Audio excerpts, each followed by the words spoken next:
Good evening, everybody, and welcome to another edition of 108 Stitches Baseball Talk. My name is Scott Morgan, we're the Motor City Mad Mouth, and we have a great show lined up today. Tonight's show is actually called the Abnormalities of Baseball, and I can tell you right now, okay, there were a lot of them over the past week. So I'm here to welcome Sal Tartaglia to the show. Welcome, Sal. Thanks, Scott. I appreciate it. We have a little bit of a Philly Smack reunion here, and I remember appearing on the Philly Smack show with Sal. Lou Landers, my co-host here on 108 Stitches. Yes, you did. And welcome back, Lou. And hey, it's cool to have Sal here, back to where Scott and I met, actually, thanks to Sal and everyone out there in Philly. So awesome to have him here tonight. I've never been accused of being a matchmaker before. I guess I'm one for one. Yeah, it worked out. And of course, Rick Curti, who I've known forever. So we're glad to have you on. So it'll be a really good show today. Obviously, finding we're having a few technical difficulties getting on Facebook. No worries, we'll get it out there sooner or later. Nevertheless, we'll be able to share it one way or the other. So we have a busy agenda here today. And before we go any further, we want to let Sal go ahead. I have an introduction to you. So let everybody know a little bit about you. Hello, America. I'm Sal Tartaglia. I am one of the co-hosts on Liberty Bell Smack on WWDB-AM 860 out of Philly. My co-host is Mark Mancini from Mancini Network. You're probably aware of him. And Marianne Costello, who has a television show, Bear All TV. The show, we're going to do our 25th on Thursday, our 25th show. We only started November. And, we were fortunate enough to have Mancini because of his contacts. We have a lot of A-list guys on, had Scott and Lou on previously, and the show was great. Just for everybody's information, I published a single book, just one so far, and it's called World Series Chronology, and there's different slants in there. It's not just statistics, who won and whatnot. So I think you'll enjoy it if you like oddities. And that's about it. And I'm learning as I go. Very good. Well, like I said, hey, Lou, you know what? Why don't you let everybody know exactly some of the things you do? Because you do a lot of really good stuff as well. I'd like to kind of let everybody be versed a little bit earlier about what you do. All right, sure. Yeah, I am head of baseball content, a director of MLB and baseball content at drroto.com. I write. I do tons of podcasts there. I'm on Sirius XM Fantasy Channel every Sunday at 9:30 a.m. And I have a weekly show, sometimes 2 per week, on Sports Byline USA and the Armed Forces Network, amongst many other things. But those are some of the highlights. And Rick, for that matter, let everybody know what you're looking to try to get done out in North Carolina. Well, I'm the founder and CEO of the Charlotte Bats. We have a website at www.charlottebats.com. And we're a grassroots movement to bring Major League Baseball to Charlotte, North Carolina.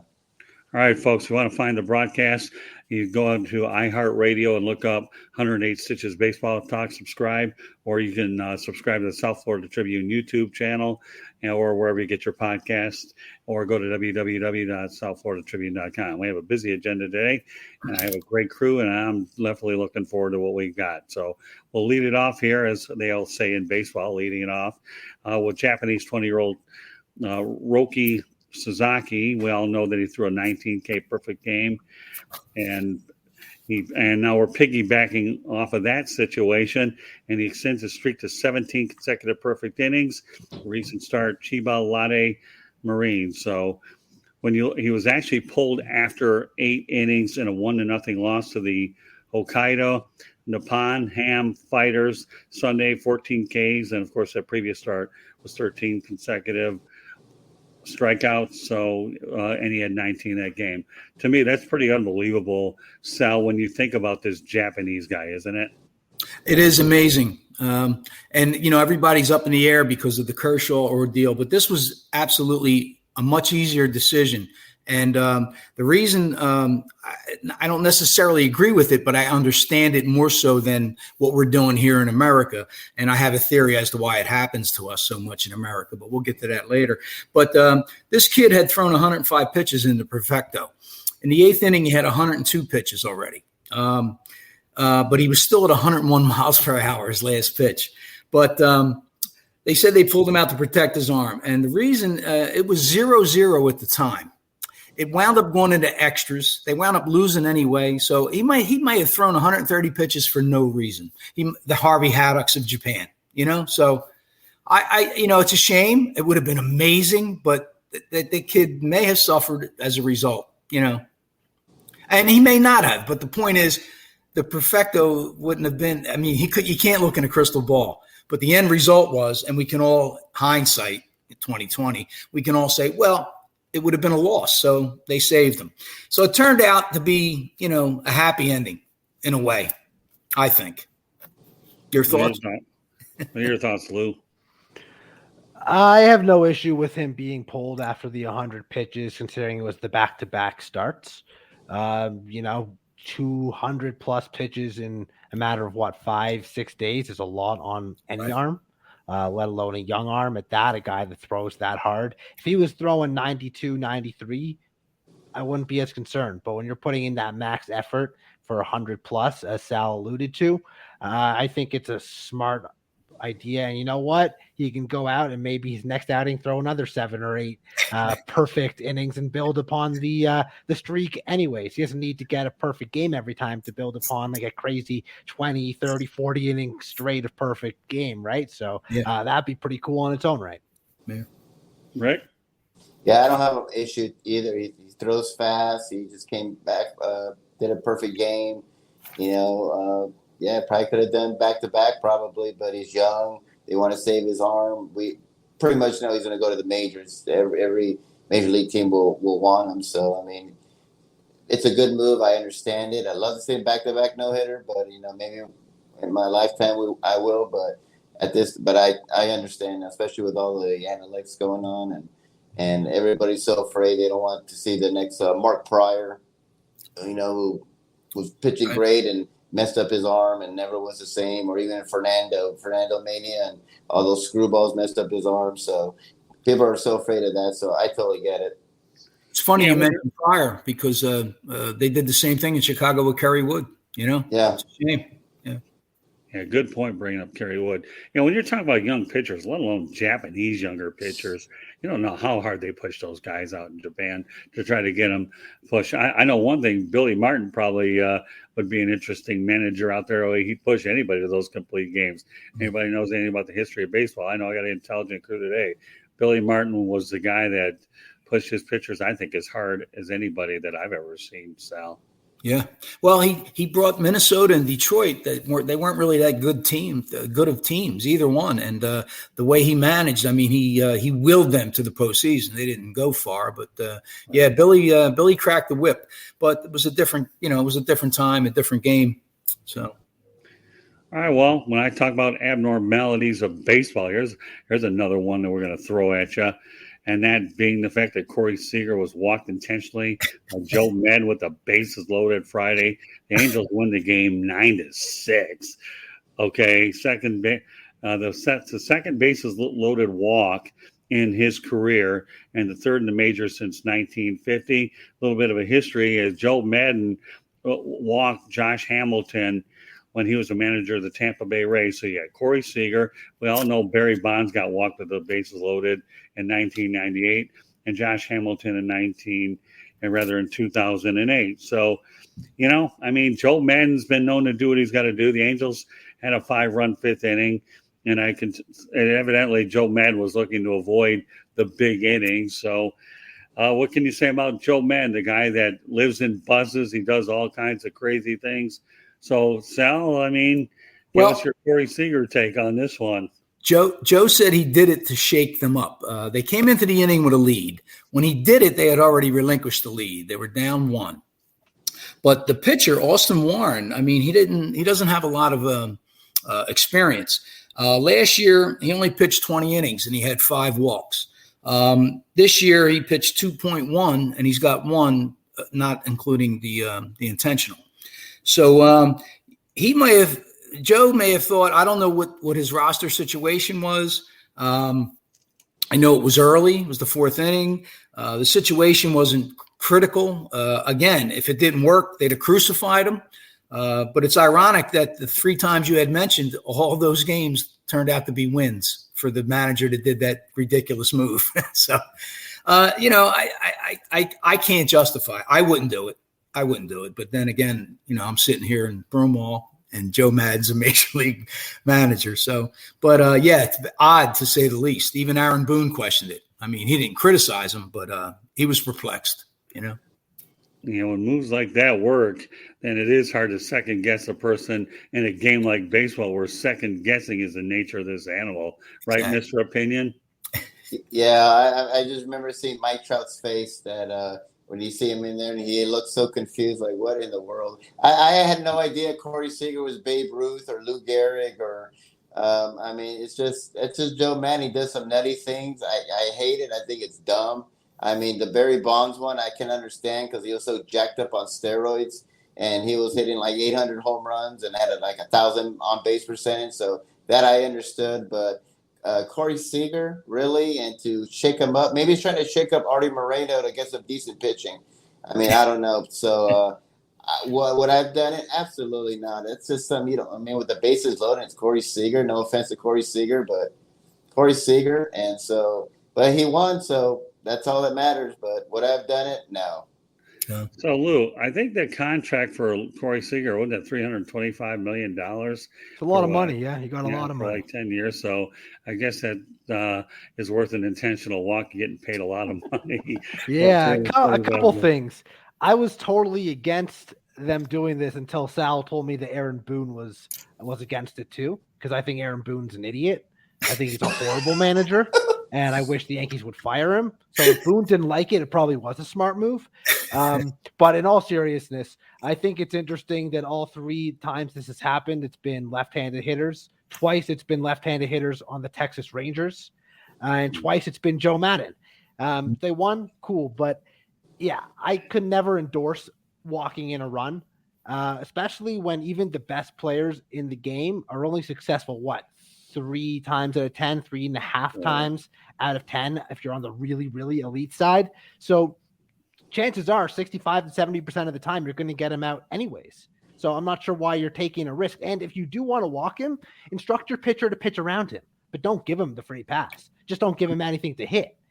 There's ways to walk guys intentionally without actually doing the whatever they do now, like waving the glove and not throwing the pitches. You see it all the time, guys getting pitched around. Pitch around them if you're that concerned, but don't just give them a free run.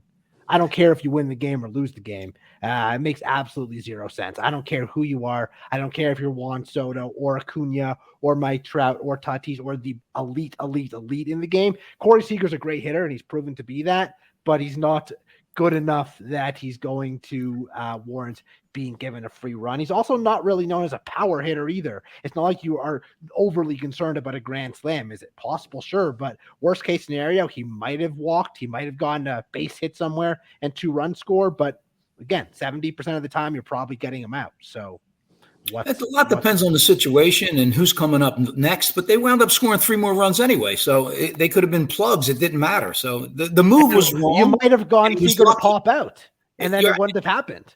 You actually extended the inning for them. Right. Well, I'll just say this much. Joe Maddon is a different bird all the way anyways. Number 1, he wins with the Tampa Bay Rays. 2, he snaps the Cubs' 108-year championship drought. And number 3, he ends up having a 2-way player in Shohei Ohtani winning the MVP. So, I don't know what's more quirky about the Triple Crown for all the abnormalities rolled into one manager. Well, I love him because he gave me the title in 2008. I love him. Well, there you go. So, what can I tell you? That's true. The Philadelphia Phillies did end up beating Madden. So, nothing like a little bit of Philly reminiscing for sure. Yeah, and you can argue that he only won the World Series with the Cubs because of that rain delay.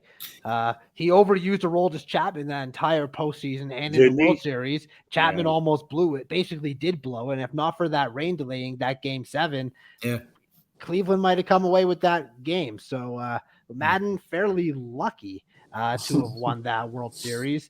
And I do think, okay, overall, he's been a good manager because he's won games. He's won games with a number of different organizations. He's not afraid to kind of go outside the box, which I do like to see, considering there's so many managers nowadays that literally buy the binder. I mean, Joe Girardi, I love the guy, and I think the Phillies got a great get, but his nickname in New York was the binder because he'd literally go buy the book. And so many managers are doing that now.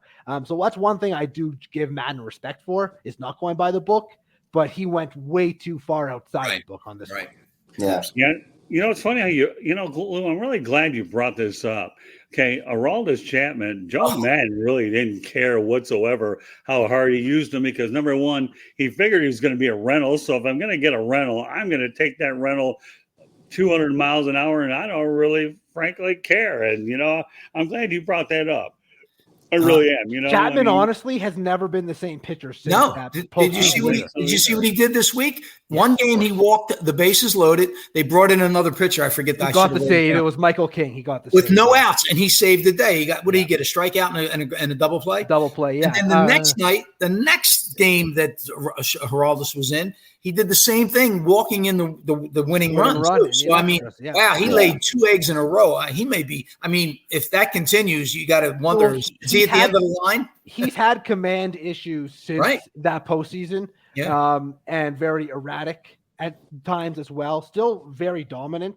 Most of the time he's still very good. Still one of the better closers out there, but he just has not been the same pitcher since that postseason, and he has become more injury prone too. Madden really did kind of ruin him. They got that ring though, so I guess that's all that matters, especially when you're a Cubs fan. Yeah. I'm so glad you brought that up, though, Lou. Thanks. Because you know what? So that just defines Joe Madden even more. I mentioned 3 things. You decided to add the 4th, and Aroldis Chapman hadn't been the same since. So we'll talk about. So we went from one perfect game to the 7-inning perfect game, which is probably being talked about all week anyhow.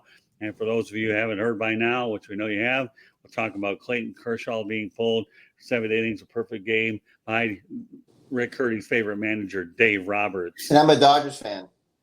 Yeah. So go figure. I don't know. I mean, I know that Clayton Kershaw has been defending Joe Madden. What is he supposed to do anyways? We talked about the shortened spring training. I didn't talk to Don Mattingly about that over the weekend. When I was in Miami, I had other agendas to take care of.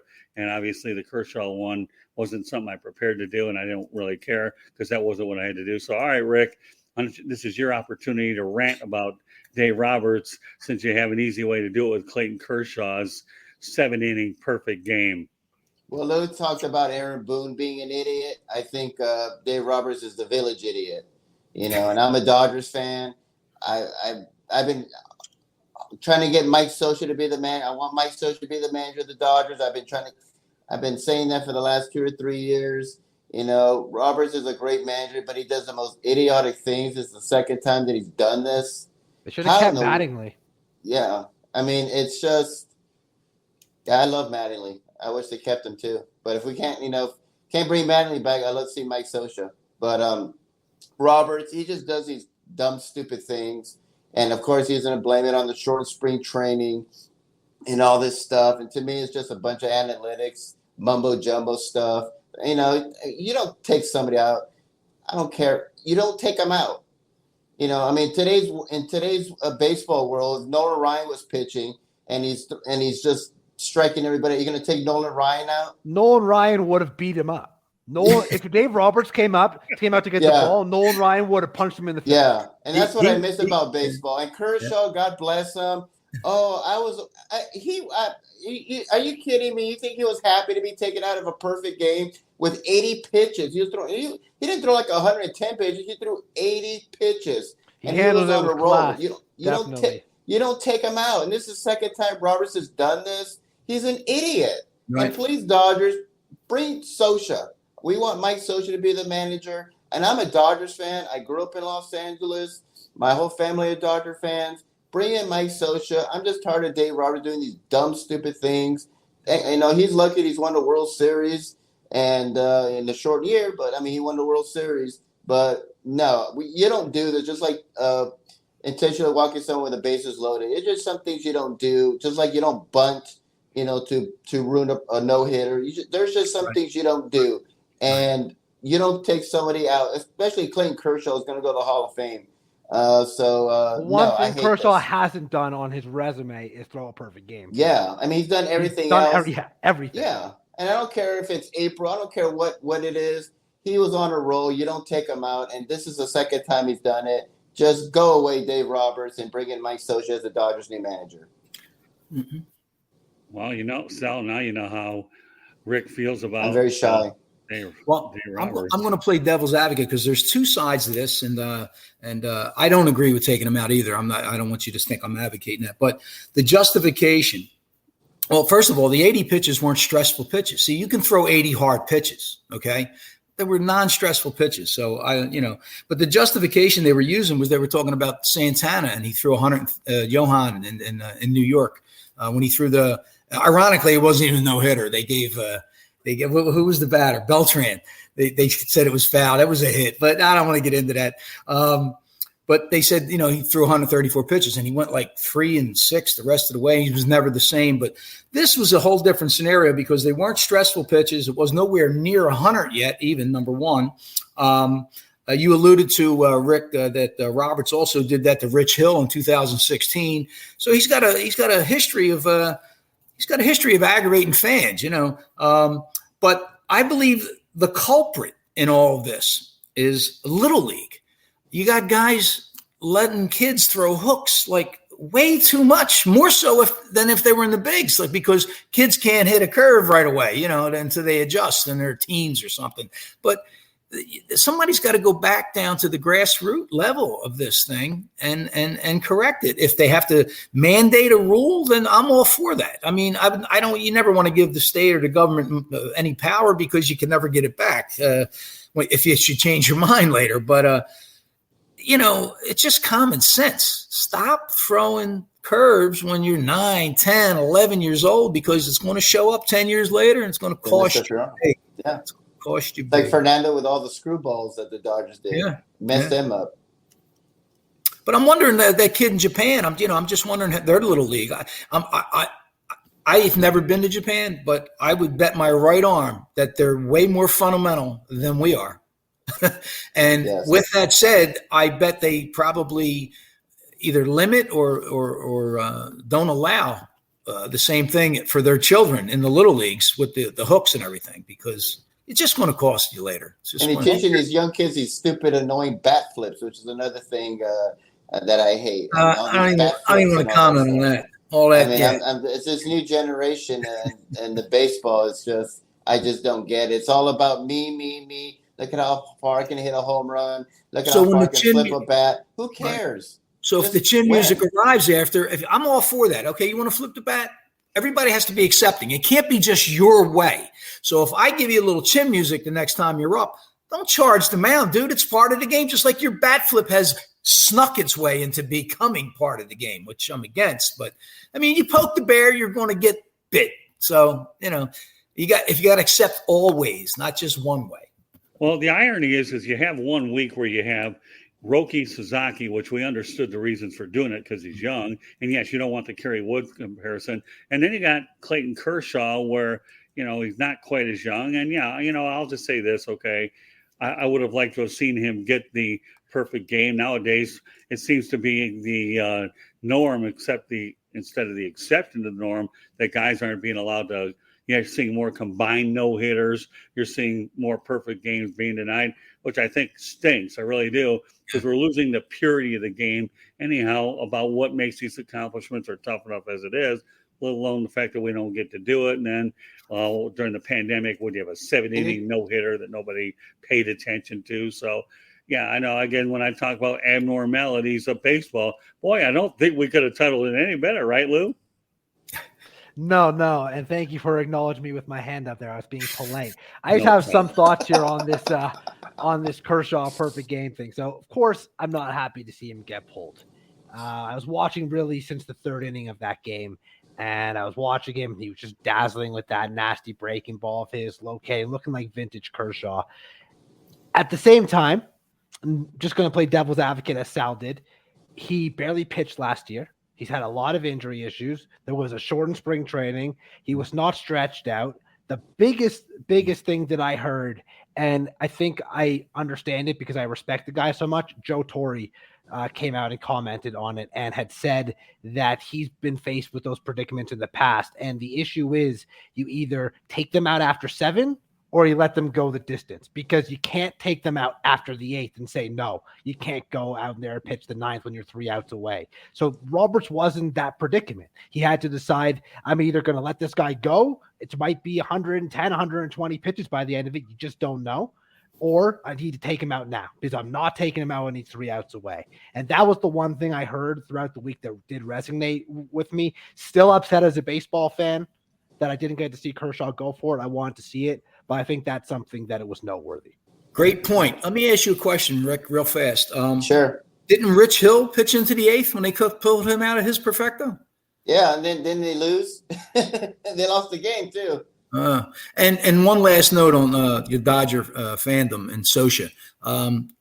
His family lives in the neighboring town. So if I bump into anybody, I'll mention that Rick Curti would like you to manage. I was like, why is it Mike Scioscia the manager? And I'm like, Dave Roberts, and I gave him a chance, and he's a great manager, but Lou hates Aaron Boone. I was with Aaron Boone too. I hated that hire, and I don't know why they gave him an extension. You know what, Rick? I will admit Roberts. I was okay with the hire at first. I thought that he would be interesting because he took time away from the game after being a player to be a broadcaster, and I thought that type of perspective he would have had of being a broadcaster covering a number of different teams would have made him well liked by the media, which is a big thing in New York.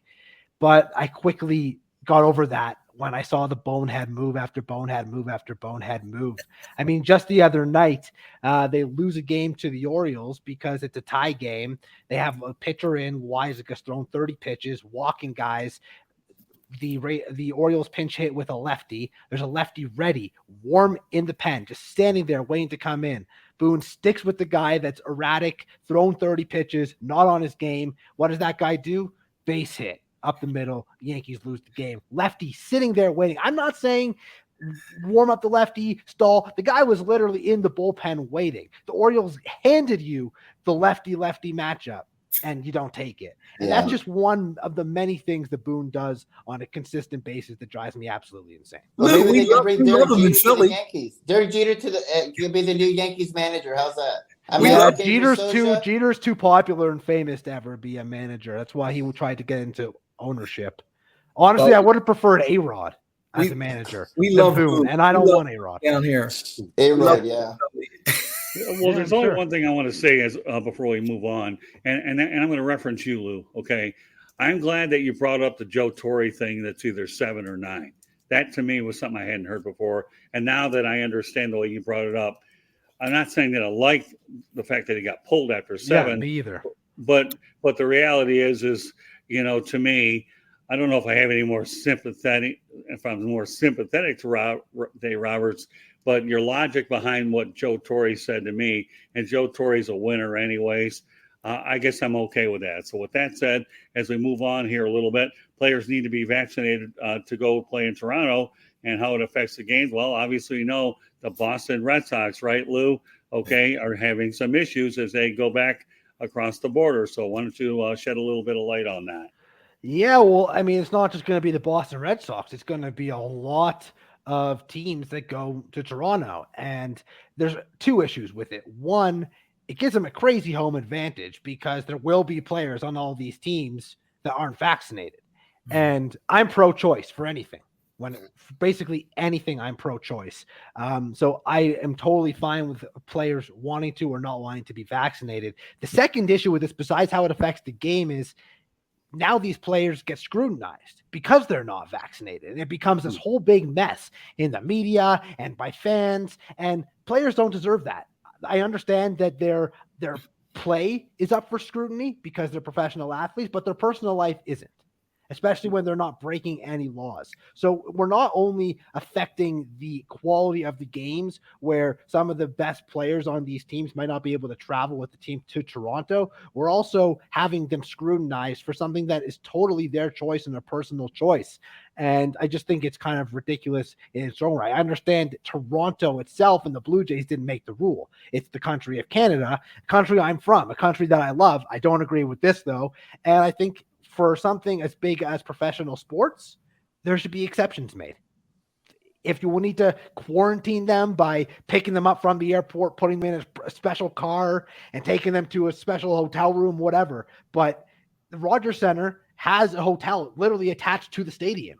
Quarantine them in there, walk them down to the stadium and walk them back up. I mean, there's ways around it, and there seems to be no effort to try and make it work for every other team. It's not like there's multiple teams in Canada. It's one team in Canada and 29 teams in the United States. It's not the 29 teams in the United States that should make their changes. It's the one team in Canada that should make the changes.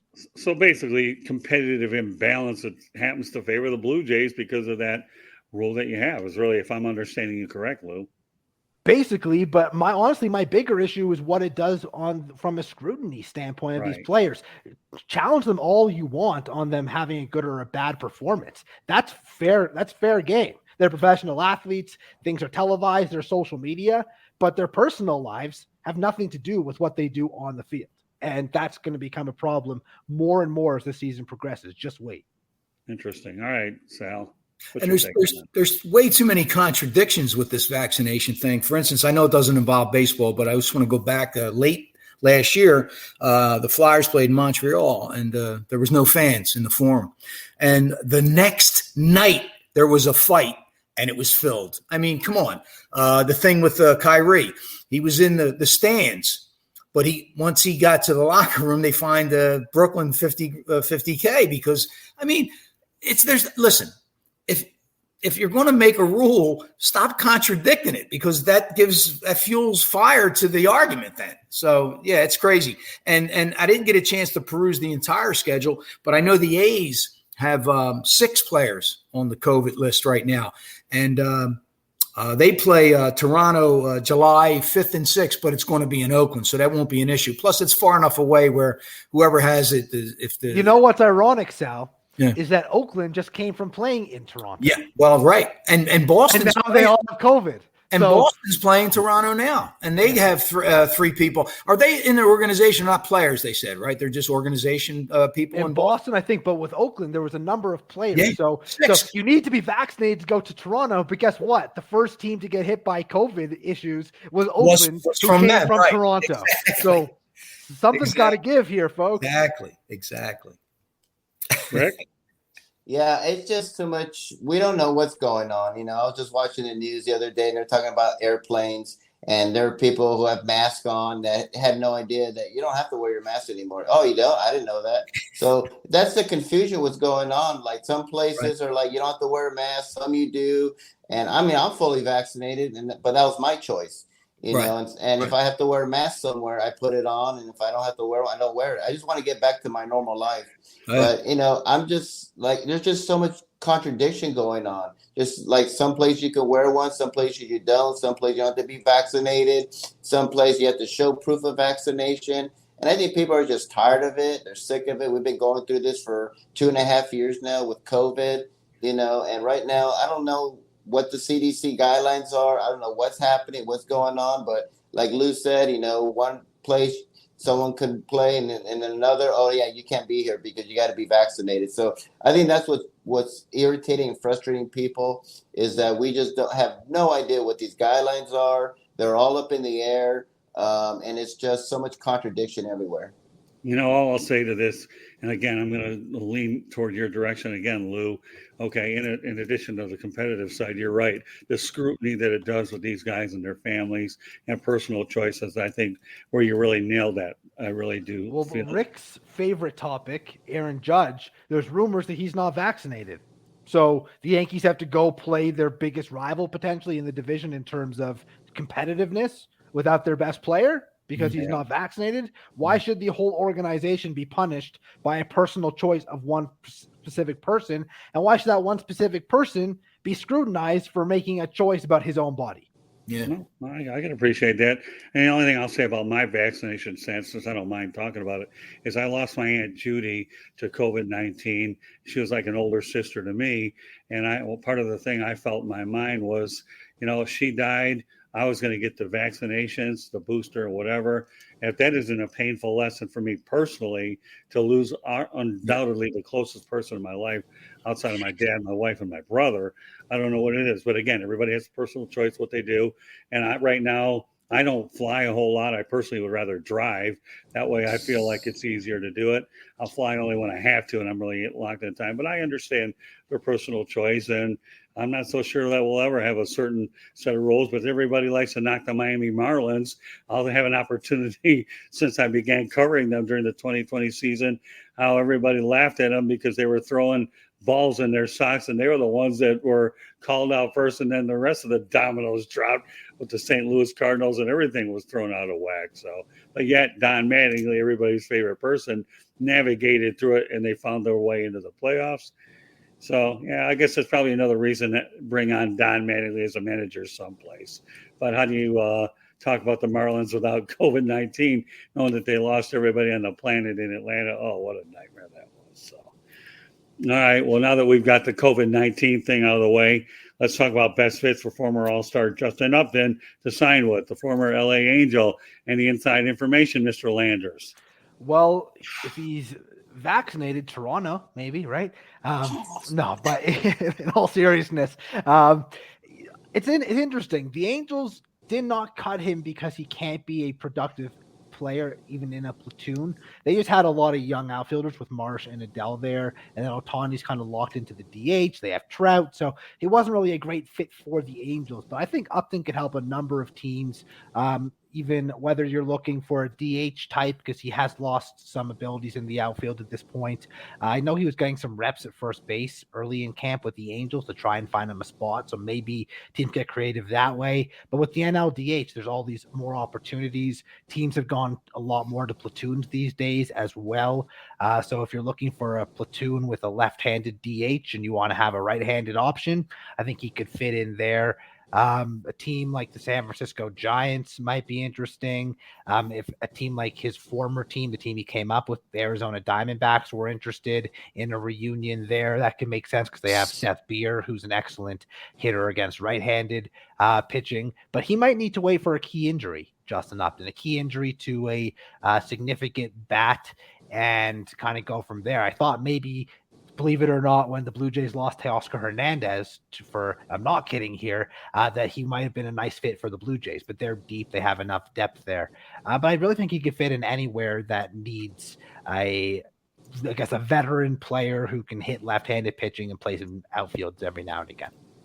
Sal, what's your take? Well, last year he hit 211 and he only had 4 steals, which, was part of his game. And the Angels were on the hook for $28 million had they kept him. And they did the same thing with Pujols. By doing what they did, any team can pick him up for the minimum. And I don't know the extent of the rules, but I don't think they have to pay him the entire amount. So, I think most of it's guaranteed, Sal. Oh, okay. In baseball, money is usually guaranteed in the contracts, unless there's something that stipulates otherwise in the contract. Okay, so it was similar to what they did with Pujols, but not the same. But I understand because his production's way off, but he's going to get picked up somewhere. And as Lou said, probably an injury will open the door for him, because even if he's not the same ball player, he's still dynamic and he's going to help you. So I don't know. I actually had a chance to talk to Justin Upton at the All-Star game in Miami. What a super nice guy, too. He really is. And I think the biggest thing that he does have going, as a lot of veteran players, is a universal designated hitter. So, now that you have the same rule amongst the 30 teams, then it gives them a puncher's chance to stick around. So, again, I'll confer with you guys. It's all about a key injury. He gets picked up, and hopefully he stays in shape. Rick? I'm sorry. I was just going to say real quick. It wasn't just last year. He's been in decline for 3 or 4 years now. For a while, yeah. Yeah. I'm sorry, Rick. Oh, no, it's fine. So, again, the Angels signed somebody to a big contract with lots of money, and, of course, he's not productive. Boy, where have we seen that? Pujols, Josh Hamilton. I mean, Arthur Moreno, please get some pitching. You need some pitching, all right? Hey, they got Noah Syndergaard, man. He's looked good so far. We'll see. Hopefully he can. If you put some duct tape on him, and hopefully, and a prayer, hopefully he can keep healthy. But I love Thor, but he just can't stay healthy. I hope he can. But Poor Trout. Poor Trout. He's never going to get to the post. It's a shame. It's funny, though. The Angels just have no luck with pitching either. They bring in Dylan Bundy after he has a good season elsewhere. You bring in him, he stinks. Now he goes to Minnesota and he's pitching good again. Yeah. Basically, they can bring in someone who's been good. Oh, Alex Cobb's another great example. Alex Cobb has been a pretty steady middle of the rotation guy. Wasn't that good with the Angels. Already looks great again. Now that he's with the Giants. So they just can't get lucky with pitching. Even Ohtani, every other start seems to get blown up. Exactly. The guy can hit, but as a pitcher, he's very inconsistent. Yeah. I agree. So with Upton, I mean, he's just a veteran player. Somebody will have to pick him up. Has to be an injury, but he's been on the decline. So I mean, he'll get some interest, but it has to be like I agree with someone who's hurt, and someone can just put him in there. Yeah, it has to be a platoon or something, something like that. Maybe he come off the bench, but he's just not the same player. He's just Father Time catches up with you. Yeah. Well, since you guys brought up Aaron Judge, okay, that segues me to my next topic, okay? Oh, boy. And this one here is another dynamo from L Square, okay? Players waiting until the offseason to discuss contract extensions rather than in season. So Scott, let me say this actually did not come up because of Aaron Judge. I was told by a friend in Toronto who has some affiliations with the Toronto Blue Jays that Vladimir Guerrero Jr., who we all know is a big time star, has said that he won't talk extension during the season. Now, he's not an impending free agent next year, but believe it or not, I believe he's already in his 4th year in the big leagues. So it's coming faster than you think. And by no means do I think he's going to leave. But I do find it interesting that players always say, I don't want it in season. And the simple reason is, they don't want it to be a distraction. But at the same time, you would kind of think like anything can happen with these players, right? I mean, right now, Vladdy is known as one of the top hitters in all of Major League Baseball, but something could easily happen, or he could get hurt, God forbid, and it could change the entire trajectory of kind of his career and the outlook moving forward. If he has an opportunity to sign a massive deal right now in season, I'm not sure why you wait. Again, the one reason I can think of is distraction, but sometimes you got to be selfish and think big picture. Well, I agree, but the thing that's led me up to this whole thing, that when you brought it up, was I was thinking, Aaron Judge talked about, I'm not negotiating in season, so get it done before opening day. And of course, his situation is different though, because he is an impending free agent. Vladdy's not.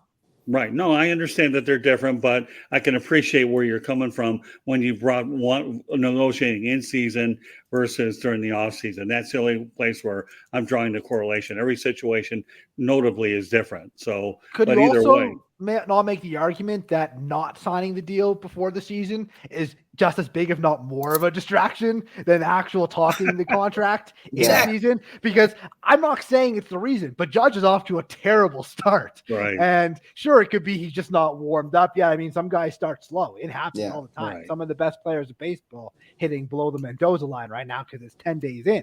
But let's be real. It could be just as big of a distraction, if not a bigger distraction. Exactly. Instead of talking about the contract, they're talking about why didn't you sign the contract? Yeah.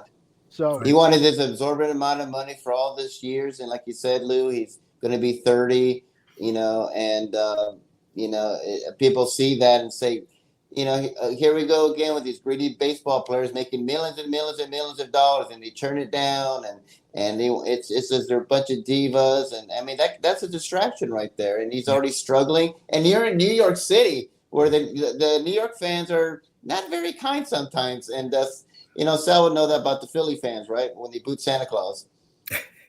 Well, the true story behind that was Santa didn't show up. They took some drunk out of the stands, and he was horrible. So they were giving him, a raspberry only with a snowball. But in our defense, they were saying the same thing the other night about that new kid Stott. When he said, "I hate this," right? And Baum. I think it was Baum, I'm sorry. Alex Yes. Baum who said that. And everybody was made, so there's going to be T-shirts and all. And the next night, they gave him a standing O. So I told all my New York buddies, I said, what happened to the T-shirts? We're not as vicious as everybody says. We're very passionate, just like New York, just like Boston. I think the East Coast has the most knowledge, and I think we're the best fans. St. Louis, they say, they make an argument, but they're just like, they're very kind. Man, like they're too accepting. They've been lucky to have a great franchise. But would they be the same way with a bad team? I doubt it, But like you were saying, and I'm not siding with the owners on this topic, but I think the players have too much levity. Lou, I agree with you. It's just as much of a distraction. So depending on the individual, although it seems like a rubber stamp answer, they all say it, but depending on it, it could be a distraction, but it's probably bigger because it's looming overhead. I would want it done one way or the other.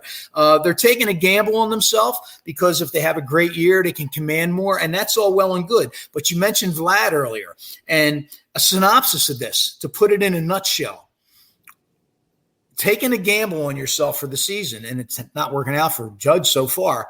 Vlad had a 3-homer game, but he got stepped on, and he hurt his finger. Matter of fact, he had 2 homers after getting stepped on. The next night, he had 4 Ks.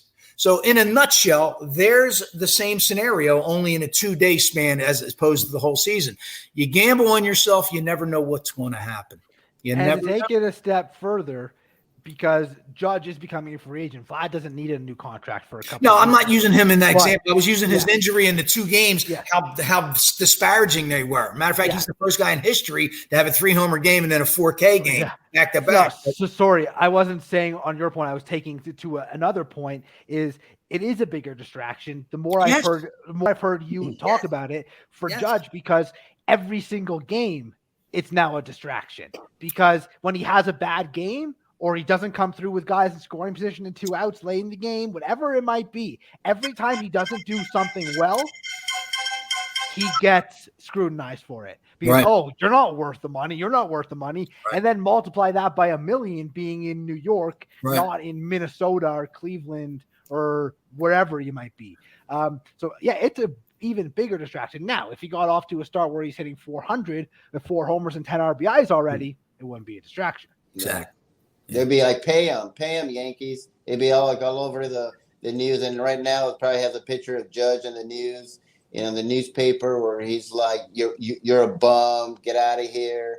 You want this much money?" And it's New York. I mean, it's a huge media market, great big city, and like I said, the fans, they don't care if you're a Yankee or not. If you're not hitting, they'll boo you. When I was. Go right ahead, Sal. Well, about the distraction, and Rick said if he was hitting 40 homers and all, it would be all well and good. But even if he was doing well and accolades and everything, I mean, it would be a good distraction. Still a distraction. It's still there. It's the elephant in the room. Because then they're saying, well, why didn't he get paid? Right. If he's doing so well. Right. So it's a bigger distraction not signing the deal in the offseason than it is actually just negotiating a deal in the offseason, because the negotiation at least is done off the field, whereas the distractions are actually on the field when you haven't signed the deal. So let me just throw a crazy hypothetical, and I love watching you guys go back and forth on this, okay? Waiting to the offseason, doing it in season and all that. But the one thing that I really have to bring up is this, okay? What about George Steinbrenner? Do we even get to this conversation in season and off season? You've been signed already. You've been locked, signed. Not only would he have been signed already, he might have been traded before he even debuted. Exactly. With George Steinbrenner. But Scott, there was also the days when a manager could tell a player what to do, Yeah, right. No, I'm with you. I think I told you on one of these past shows, Scott, that if George Steinbrenner was still here, the Yankees would have Harper, the Yankees would have Machado, the Yankees would have Max Scherzer. You name it, the Yankees would have them, because Steinbrenner would have flown them in on a private jet, courted them, basically said, here's a blank check. Yeah. That's not the way it happens anymore. The closest thing to that now is on the other side of town in New York now with Steve Cohen. And that's why I have mad respect for him, because he's just throwing out money. Whether he's spending the money smartly or not, at least he's going for it. Uncle all Steve. These teams have the money. All these teams have the money from their TV revenue. They just choose not to use it. Baltimore, I believe every team made over $100 million last year just on their national TV deals. Baltimore spending $30 million of that this year on their players. Max Scherzer makes That's more on money than the Baltimore. whole team. That's not them being a small market or not no being poor a team. team. Angelos That's needs to on go. Baltimore and only on Baltimore. Well, we know that Lou's already setting up a future show when we talk about what constitutes a market size. So thank you very much, Lou, for throwing that out there for our I'm audience always out planning there. ahead, brother. Always planning ahead. Oh, I know. I've gotten to work with you for a while, and I'm having the time of my life. So when I turn this show over to you next week and go on forward and just giving my little bits and pieces, it don't matter. Meanwhile, it doesn't make a lick of difference. No matter who's on, I'm still having a good old time anyway. One more controversial topic before we wrap up tonight. Sure. Are you guys ready? Yeah. Sure. Trevor Bauer. Should he be allowed to pitch again? Will he be allowed to pitch again? I have a couple thoughts, and then I'll turn it over to you guys. By no means do I condone what he did or what is alleged that he did. I think it's terrible. If it's true, it's not. And I'm not here to judge that because I'm not a lawyer. I'm not a judge. I'm not a jury. From a baseball standpoint, there's no reason why he should not be allowed to pitch again because Aroldis Chapman got accused of something like this, and he's pitching. Marcell Ozuna of the Braves, who's back playing this year, got accused of something doing this, caught on camera, shown. You can go Google it right now. Marcell Ozuna, domestic violence. So I'm not really sure what Trevor Bauer has done that other players haven't done. Sat out their suspension, faced the penalties for it, and come back and played Major League Baseball. I don't get it. And they keep extending this decision of whether he's even going to be able to play or not. Look, it's a Dodgers prerogative if they decide we don't want him. That's up to them. That's on them. But to not allow him to play or not allow him to be potentially traded from the Dodgers so that he can play is absurd to me. No matter, regardless of what he may or may not have done. If you're going to let some guys do it, you can't let others. It kind of goes back to the whole letting Ortiz into the Hall of Fame when he took steroids, but not letting the other steroid guys in. Yeah. It's all or nothing in all these types of situations. Right. Sal. There's a lot going on here that doesn't meet the eye.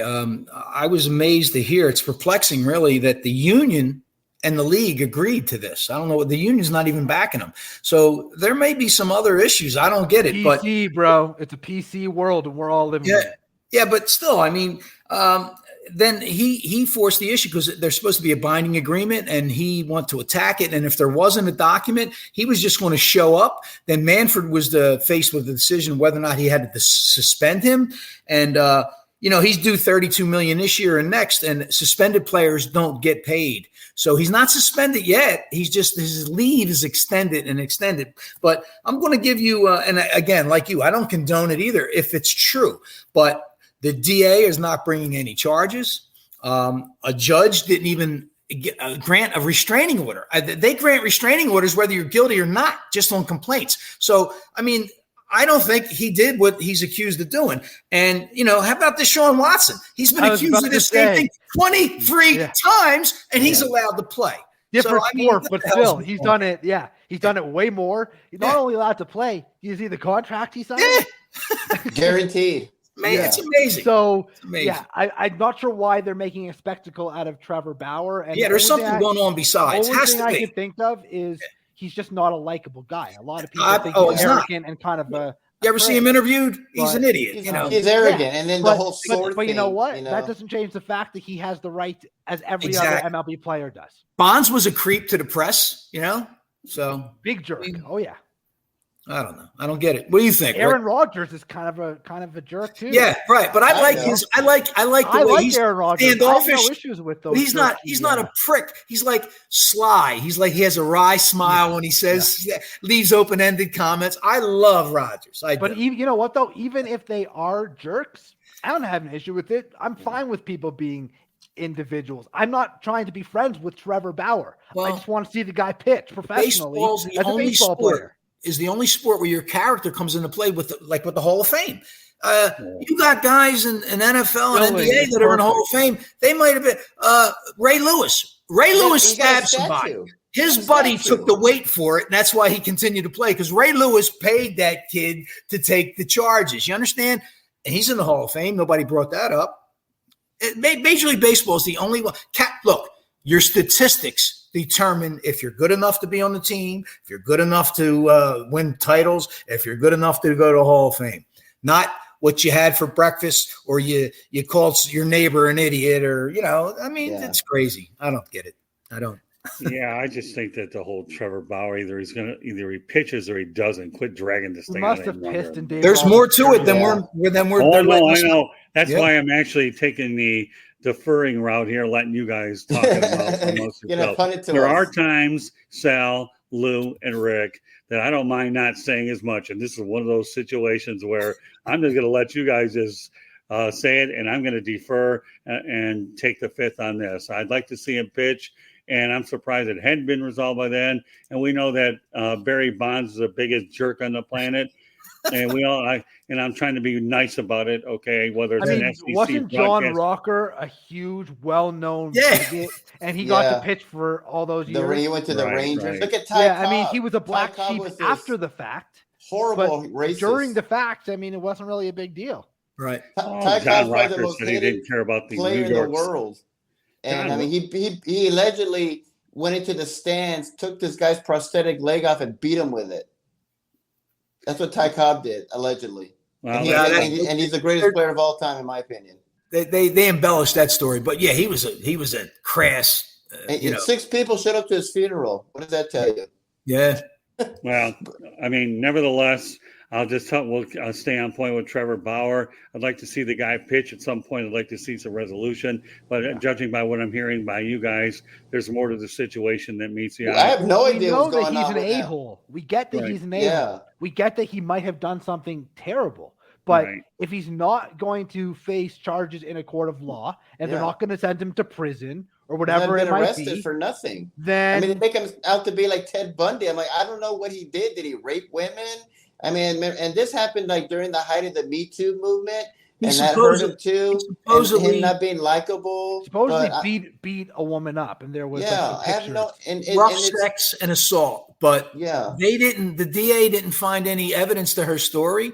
And listen, that can go. Listen, guys can get lucky, slip through the cracks. We're not. But a judge. Listen, Lou. If I call a judge today and say Lou Landers threatened my life, I can get a restraining order on you just on my word, because it's not putting you away. Anything. It's keeping you away from me. A judge wouldn't grant a restraining order for that woman against Trevor Bauer. What does that tell you? And the union is in on this extension of this leave thing. So I say, again, there's something we're not knowing. And it's not just because he's an ass, because they're paying him $32 million to be an ass. They're still paying him. So, it's like, it's not over. We don't know where it's going, but there's so many contradictory things here. But we don't know it all. There's no way that's being reported. It seems to be like he's a scapegoat for the MLB, sort of like with Ray Rice and all that stuff. And like you said, you have Ray Lewis. Ozuna or Chapman, the scapegoats. Well, yeah, Ray Lewis. Exactly have they done any killed 2 people. Well, they obviously don't like him. I understand that, but that's not a reason. That's not a reason. I can't stand Trevor Bauer. I think he's arrogant as can be with that stupid sword thing, but let the guy pitch and nothing's happened to him. And I have no idea what's going on with him. I don't know if he's Ted Bundy or something, but nothing's happened to him. And you got other people on there who have assaulted people, who have killed people, who have raped people. You just mentioned Deshaun Watson. I mean, and it's just so much contradiction in the world. Just like with masks, some players you can wear them, some players you can't. If you're a great player and you're likable, and if he was hitting 400 or pitching no hitters, he'd be pitching right now. It just comes down to one simple thing. The guy hasn't been charged yet as Watson. And I think that when you talk about just the legal system alone, okay, that to me would stand enough merit to say he belongs in the field, and that's that. Since we have a guy from Philadelphia, okay, I saw the Marlins beat the Phillies 11-3, and obviously Eliezer Hernandez looked like Cy Young on that particular day, but yet Bryce Harper went deep to right field. I had to get my home run thing sooner or later with a Philadelphia guy. So, all right, well, let's talk about Joe Girardi before we close it out, okay? I know the Phillies are big spenders. I talked about the 11-3 loss, and the Marlins took 3 or 4 over the weekend. Very quickly, Sal, what's going on with the Phillies? Do you think Girardi? It's a number of things. There's a ton of lumber there, and you got to play complete ball. You can't just wait for the 3-run homer like Baltimore used to do when oh Christ, what was his name? When Weaver was the manager. But not to make excuses, but Harper's elbow's hurt. That's why he's not in the field. And, a guy like Harper, I think it detracts from your game if you're just hitting. I really believe that. I think he can stay focused enough to still be productive in that fashion. But you got Nola is a mystery. He pitched well last night and still came on the short end. I think they were over anxious because the bats have gone in the tank. And did you see the pitches? I mean, they were like 78 miles an hour. They were throwing a bunch of off-speed stuff at them, and they were getting themselves out. So, you got to be patient. You got to play more fundamental ball. I think they're going to right the ship.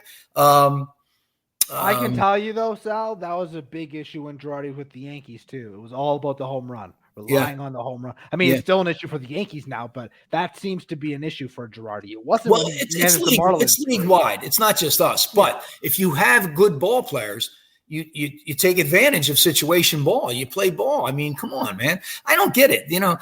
How many times they don't even know how to bunt some of them because you're in a 1-1 game in the 9th inning. The guy gets on, right?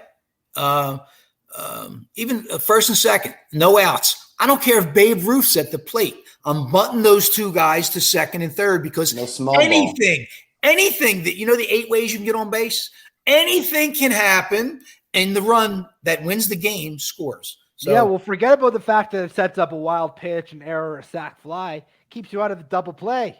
Right. And ending double play. I mean, it's fundamental baseball. Yeah. All about hitting those 500-foot home runs at my bat flip, and let me put it on Instagram. I think ESPN will talk about it. Who's that Reds player that said he didn't? I'm going to be honest with you. I'm just looking at my numbers right now, and it's all about my numbers. And I think he's like 1 for 28 right now. Yeah, and so I mean that's just a generation right now. It's all about me. Smack him for saying that. I put it on my Facebook, and I just thought this is the problem with the world. Is just me. It's all about my Instagram, my TikTok. Maybe Good Morning America will follow me. I'll bet you ESPN will have my home run. Oh, by the way, we lost 14-3. We're in last place, but hey, I'm on ESPN, and that's sad. Damn shame. Well, all I can say is what I saw Sunday was when I saw a lineup that had Kyle Schwarber, Nick Castellanos, Bryce Harper in it. I certainly expected to see a whole lot more than 3 runs. Yeah. And the Miami Marlins to me look like world champions in that particular game, but I'm not going any further because we know the Marlins struggle with their hitting and their pitching is their strength. So with that said, I know we covered a lot of abnormalities in the game of baseball today, and it was really fun to go on the different directions that we ended up going in. So, Sal, it's been a pleasure having you on the show tonight. With that said, okay, we'll let you let everybody know how they can get a hold of you. This is 108 Stitches Baseball Talk. My name is Scott Morganroth, Motor City Madmouth. Glad to be joined by Sal Tartaglia, Lou Landers, Rick Curti. And, this show here, just to let everybody know before Sal goes, you can find it on iHeartRadio. So subscribe to 108 Stitches Baseball Talk there. And you can find us on our YouTube channel. So please subscribe. And, of course, on our website as well. All right, Sal, take it away. Let everybody know how they get a hold of you. Another shot to promote your book. Well, my book is a World Series chronology, and it can be found on Amazon. Again, it gives you little odd tidbits that you wouldn't find in other publications. For instance, real quick, 1960, when Mazeroski hit the only Game 7 walk-off homer in all 116 World Series played, they came up to bat in the 9th inning. In the 9th inning, games tied 9-9. Maz wears number 9. So just little weird things like that might put a smile on your face. There's a chock full of things like that in my book. I co-host a show out of Philly called Liberty Bell Smack with Mark Mancini and Marianne Costello. That could be you see them on Facebook Live. If not, the WWDB-AM 860 Talk 860 app. You can hear it clearly, not just in the region, but anywhere nationwide. And I have a Facebook page of the same name as my book, World Series Chronology, and also, my wall is my name, Sal Tartaglia. Feel free to contact me and any kind of baseball knowledge. I love bantering back and forth with like minds. And the pleasure was all mine, Scott. Thank you. Why don't you let everybody know how they can get your book, Sal? It's on Amazon.com. Okay, very good. Mm-hmm. And Lou, go ahead. Well, Sal, thanks for coming on. Great time having you. So thank you for that. And Of course, follow me on Twitter at Landers Talks. You can see it right there. I'm pointing my mouse at it, although you can't see what I'm doing, so I'm not sure why I'm doing it like that. DrRoto.com, director of MLB content, Sirius XM, Sports Byline USA, Armed Forces Network. I'm all over the place, usually talking baseball, sometimes some NFL, fantasy sports, daily fantasy sports, sports betting, whatever it might be. So come check it out. I encourage you. All right, Rick. You can find me on my website at www.charlottebats.com. I'm on Facebook at Charlotte MLB. I'm also on there at Charlotte Bats Baseball. I'm also on Instagram at Charlotte Bats. I'm on Twitter, Charlotte Bats Baseball, and I'm also on LinkedIn under Rick Curti. You go on our website, you can sign our petition. And if you have any comments or questions, my email address is cltbatsbaseball@gmail.com. And before I say a few last things, I do want to send our prayers to Buck Martinez, who obviously is taking a little bit of time off because of cancer. So, Buck, Lou, Sal, myself, and Rick wish you the best of luck. I hope you get back in the broadcast booth. I had a chance to meet Buck Martinez one time. Super nice guy, a great broadcaster. So very nice guy. I met him when I lived in Toronto. Very nice guy. I wish him well. While it's at the top of my head, I just wanted to make sure we had a chance to send our deepest prayers to Buck Martinez. God bless. Get well. Can't wait to see you back in the booth.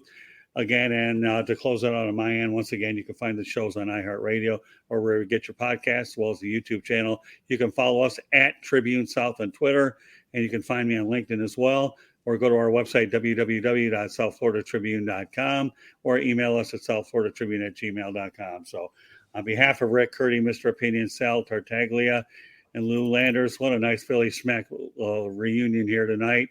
Been a great opportunity to talk baseball, and I enjoy watching the pennants fly all over the place. So with that said, folks, thank you very much for joining us, and we will catch you on the next edition of 108 Stitches Baseball Talk. Have a good evening, everybody. You as well. Thank you.